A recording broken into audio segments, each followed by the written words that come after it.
Thinking Aloud. Conversations on the leading edge of knowledge and discovery with psychologist Jeffrey Mishlove.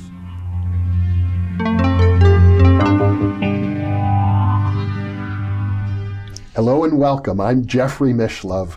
Today we are going to explore the phenomenon of multiple personality, sometimes also called a dissociative identity, and it's related to multiple personality disorder and dissociative identity disorder. With me is philosopher Stephen Braude, who is the editor of the Journal of Scientific Exploration, an emeritus professor and former chair of the philosophy department at the University of Maryland in Baltimore County, and author of many books, in particular First Person Plural, Multiple Personality and the Philosophy of Mind. His other books include Immortal Remains, The Limits of Influence, Crimes of Reason, and The Gold Leaf Lady. Welcome, Stephen. Thank you, Jeffrey. Good to be here. It's a pleasure to be with you once again. Yes. And the topic of multiple personalities is really one of the most intriguing in all of psychology. And as you write, the study of these phenomena really go back to the 19th century and the pioneers in the field of hypnosis. Yes, the beginnings really can be traced back to a disciple of Franz Anton Mesmer, namely the Marquis de Puységur, who discovered when he was hypnotizing his patients a condition he called magnetic sleep. He found that when he mesmerized or magnetized his patients, they would often fall into a trance. And when they were in a trance, they were not literally out of it. They would still respond to his questions and behave according to instructions, but they remembered none of this later on. Mm-hmm. And eventually, after exploring that condition a bit, he and others that followed him decided there were really two different existences here. He thought that he had uncovered another stratum of mental life that coexisted with the waking consciousness that we're usually aware of. In other words, one layer of consciousness interacted under hypnosis and could, under trance conditions, remember what happened, and another part of the consciousness had no memory at all. Yes, there were state-specific memories that he discovered, although, of course, he didn't describe them quite that way. But he found that when remagnetized, his patients could remember what had happened in previous spasms of magnetic sleep, but in their normal waking consciousness, they didn't remember. Mm-hmm. And how did he attribute that? Well, he thought there was this coexisting level of consciousness that existed at the same time, but usually surreptitiously with the normal waking consciousness. And then over the decades, he actually goes back, I think, earlier than the 19th century. He would have been an 18th century researcher. Yes. So maybe then over the next 100 years, over the next century, other researchers in hypnosis explored this phenomenon further. They explored it in a variety of ways. And there were many theoretical disputes going on between what were called the fluidists and the animists. I mean, some, like Mesmer, thought that hypnosis really had to do with some sort of physical process happening between the hypnotist or the mesmerizer and the patient. And then the animists thought that it was really due to suggestion and psychological relations between the two. Mm-hmm. And of course, the animists won out, I suppose. I would say that seems to be the case, yes. So there's a big difference between what we call hypnotism today and what was once known as mesmerism. The term hypnotism was actually coined somewhat later by James Braid, who, among other things, explored, along with others in England, various interesting phenomena of hypnosis under surgical conditions. People could be put under hypnosis and major surgeries could be performed. They didn't have anesthesia in the early years. Those were among the most remarkable of early hypnotic discoveries. James Elliotson in England found that when he was dealing with an amputized leg, that the sciatic nerve was exposed. He found he could tweak the nerve and the patient didn't respond at all, which of course wouldn't happen under any other conditions. Yeah. So bottom line here is that enormous alterations of human consciousness seem to occur as the result of hypnotic trance and hypnotic suggestion. Alterations of consciousness and a state that the early pioneers of hypnosis called lucidity. Mm-hmm. That is, Mesmer and Puissigir and others found that their magnetized patients often were able to diagnose illnesses in others, and it seemed that they were exhibiting clairvoyant knowledge of what was going on in the world. So when the Society for Psychical Research was formed in England in the mid-19th century, this is one of the first things they wished to explore. Yes, they were convinced that dissociative phenomena, and hypnosis in particular, promise major insights into the nature of mental functioning that might not be discoverable any other way. Mm-hmm. And so one of the early pioneers of hypnotic research in England was Edmund Gurney, one of the pioneers of the SPR, the Society for Psychical Research. He did some very clever experiments in hypnosis. Mm-hmm. And I suppose it's fair to say, looking back now, well over a century since this research began, these phenomena have held up. We now recognize that almost everything that was produced by the early researchers in mesmerism and hypnosis can be replicated today. Yes, though there doesn't seem to be much interest in doing so. In fact, I'd say some of the early philosophical fascination with hypnotic states seems to have waned, which I think is a shame. Well, and it took until, as I recall, 1954 before the American Medical Association recognized hypnosis as a valid form of therapy. Actually, if I knew that, I've had a senior moment about it, so I'm glad to hear it from you. Well, now let's relate these hypnotic phenomena to multiple personalities. Well, especially toward the end of the 19th century and the beginning of the 20th century, a number of mental health professionals seemed to discover that their patients were exhibiting more than just the additional level of consciousness discovered by Puissigir and others, and that in fact some of their patients seemed to have 2, 3, and sometimes more ongoing, coexisting personalities. Mm-hmm. These would emerge spontaneously in therapy. The patient who came for treatment sometimes wasn't aware of this, usually wasn't aware of this, just recognized that things were going wrong. For example, that there might be periods of lost time.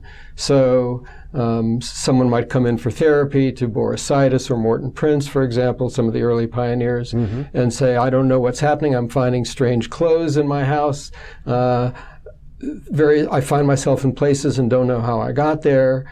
And then under questioning by the therapist, it turns out that there are other personalities, seemingly, who came out during those times, supplanted the ordinary waking consciousness, or at least the presenting waking consciousness, and had a kind of existence of his or her own.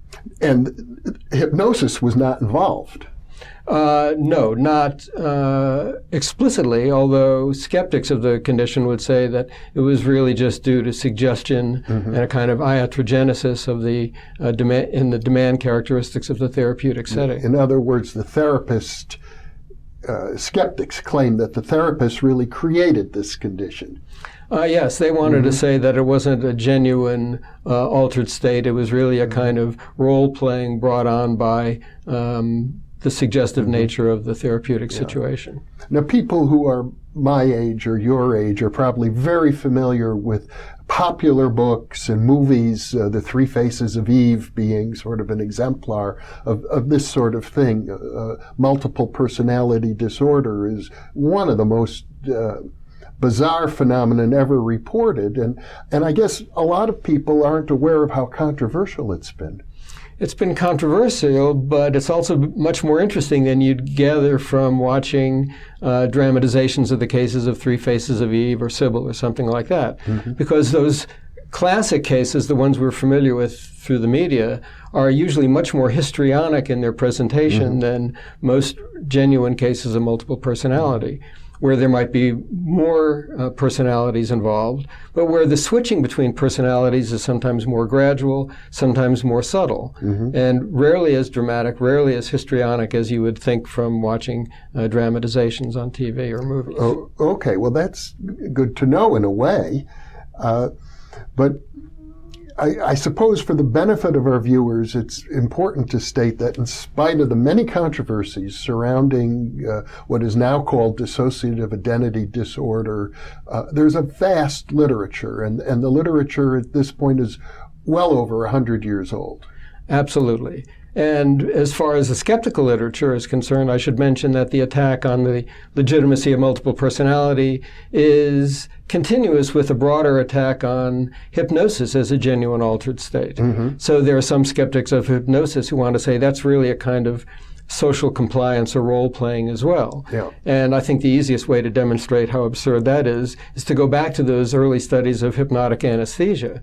So if you look at the work of James Esdale in India, he operated on many, many patients, removing great toenails by the roots, removing limbs, removing 100-pound scrotal tumors from his patients. There was a lot of elephantiasis going on.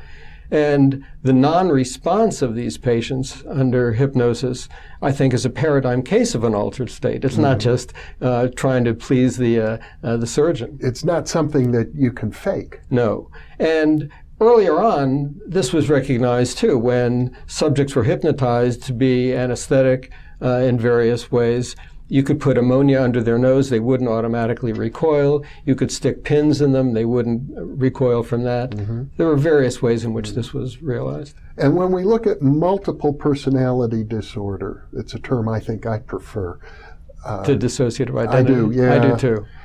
When we look at it, there's oftentimes physical changes associated with each personality. Fascinating physical changes. So sometimes alternate personalities will differ with respect to their allergies. Some might be allergic to citrus and others not.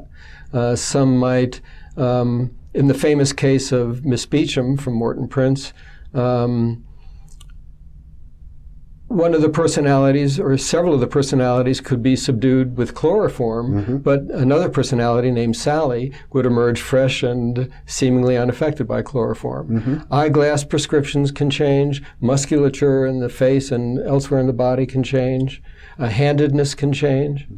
I've even heard that the colors of the eyes change. I've heard that too. So, I mean, these are extraordinary changes that might lend somebody to think that something paranormal is going on. And we'll talk about that more in our third interview. That's a leap. It seems to me more likely that we're just dealing with unappreciated capacities of normal living human beings. And which are very important to understand. Perhaps abnormal, but I'm not sure paranormal. Okay. And I'll just mention now as a little preview that our third interview in this three-part series that we're doing will focus in more detail on the relationship between multiple personalities and other related sorts of paranormal phenomenon. But let's get back to the issue of the personalities themselves and what it's like.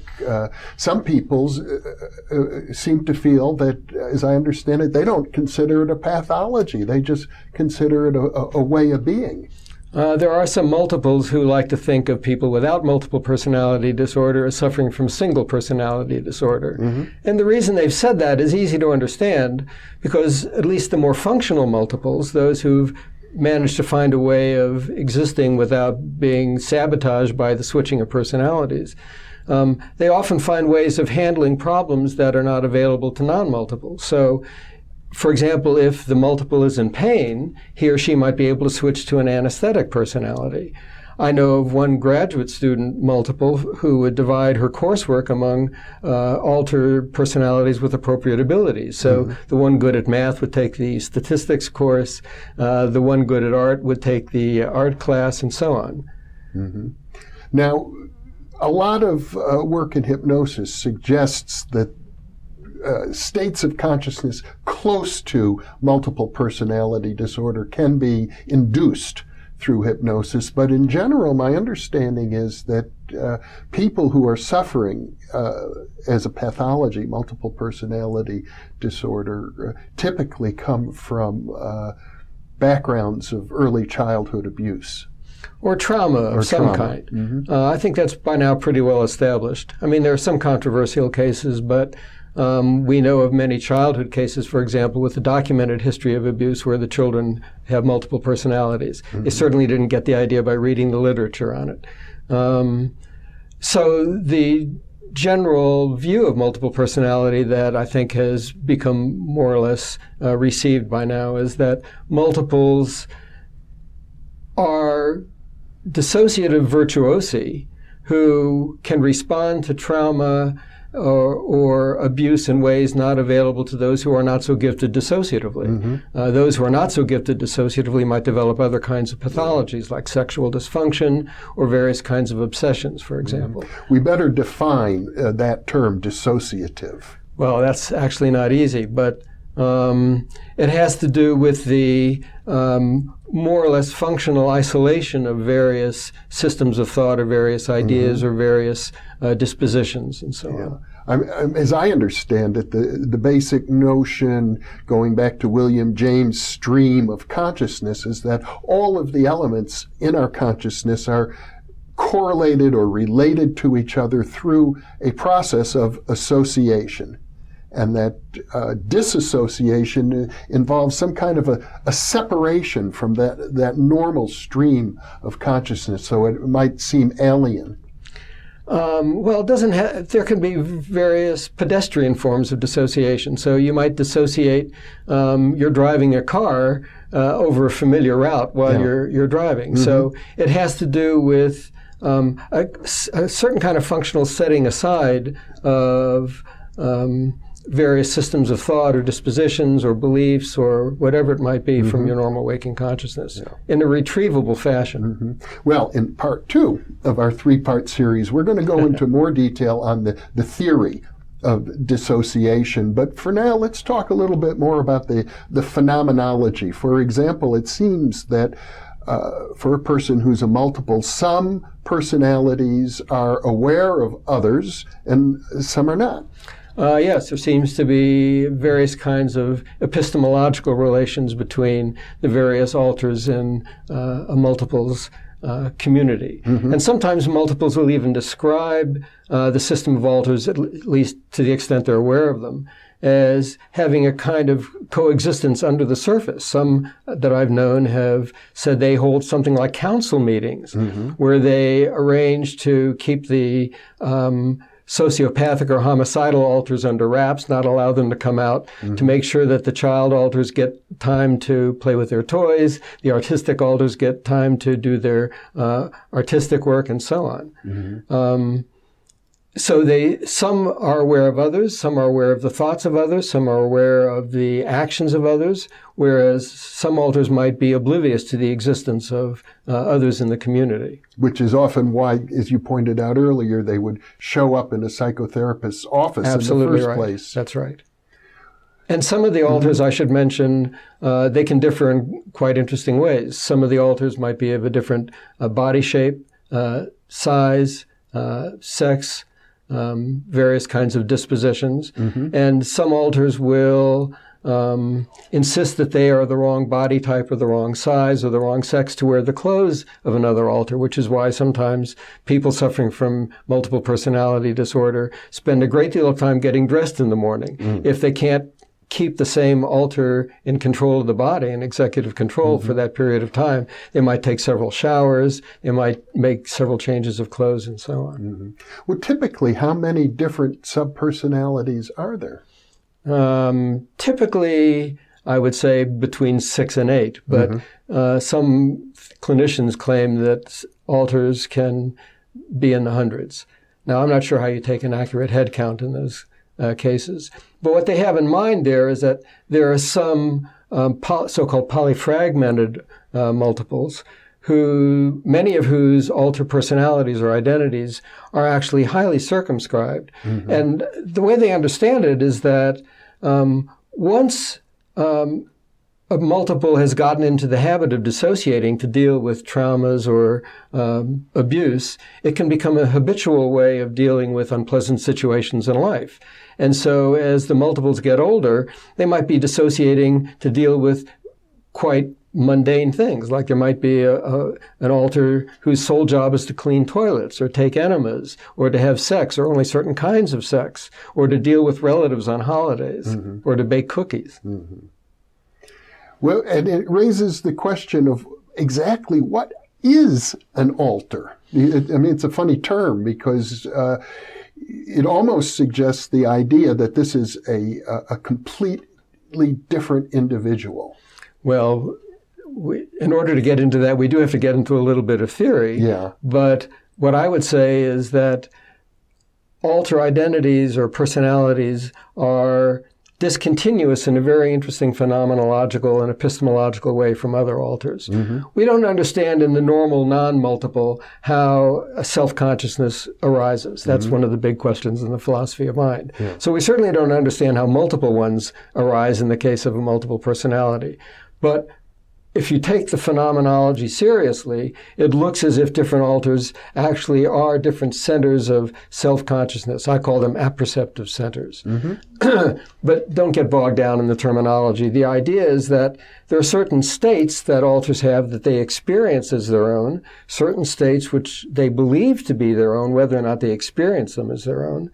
And one thing that distinguishes multiples from other kinds of dissociative subjects is that these centers of self-awareness, these apperceptive centers, are, let's say, epistemologically and phenomenologically discontinuous from others. Mm-hmm. That is, that the states which one alter believes and experiences to be his or her own, another alter does not experience to be his or her own. Mm-hmm.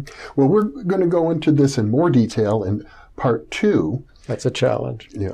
Getting back, though, to the idea of multiple personality disorder as a clinical entity, 2 questions. One is, how prevalent is it? And second of all, what about the idea that there's a continuum, that there are many people who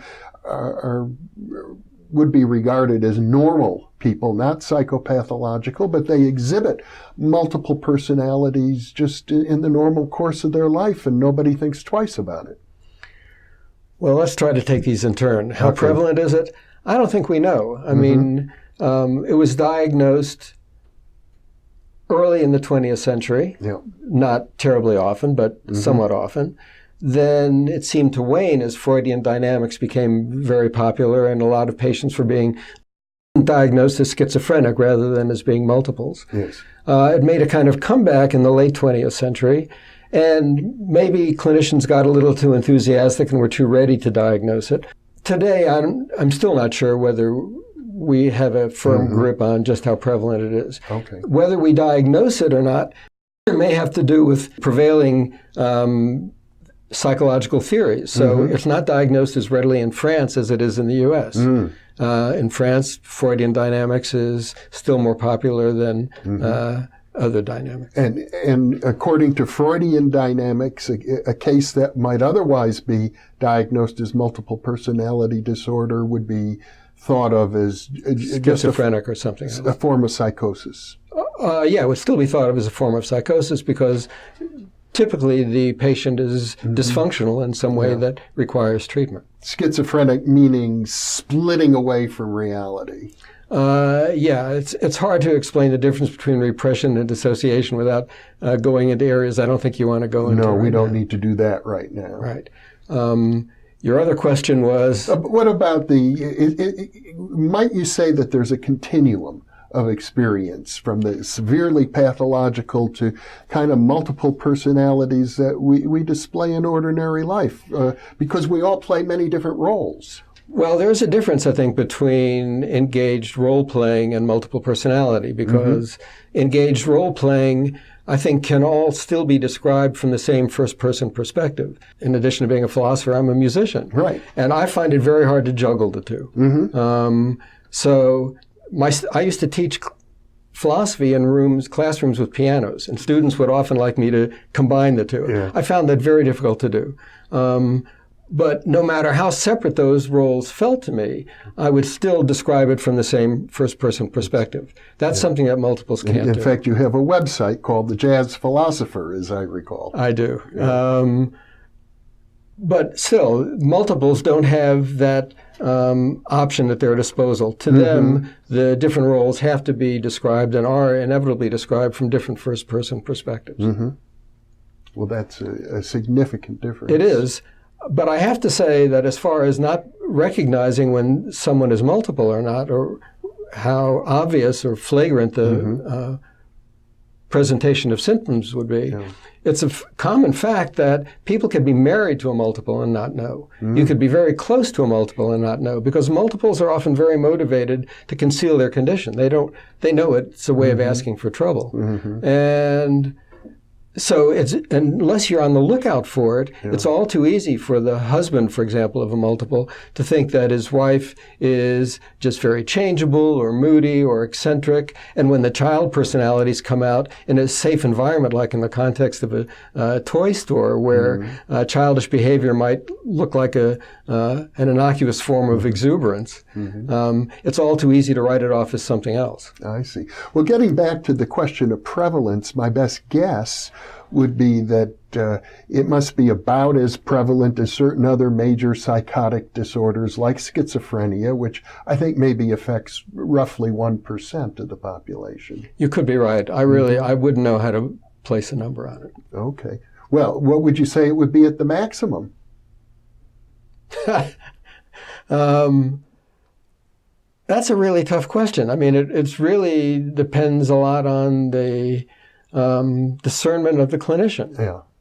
And how deeply they get into the lives of their patients. I really don't know. Oh, okay. I'm not helping you. Well, I'm a clinical psychologist, and I'll make a guess. Okay. I would say that the prevalence is somewhere between 1% and 5 or 10%. I can't say that's an outrageous idea. You may be exactly right. Well, Stephen Braude, thank you so much for sharing this half hour with me. It went quickly. Thank you, Jeff. It's been a pleasure. Me too. And thank you for being with us, and be sure to check your listings for part 2 of this 3-part series on multiple personalities.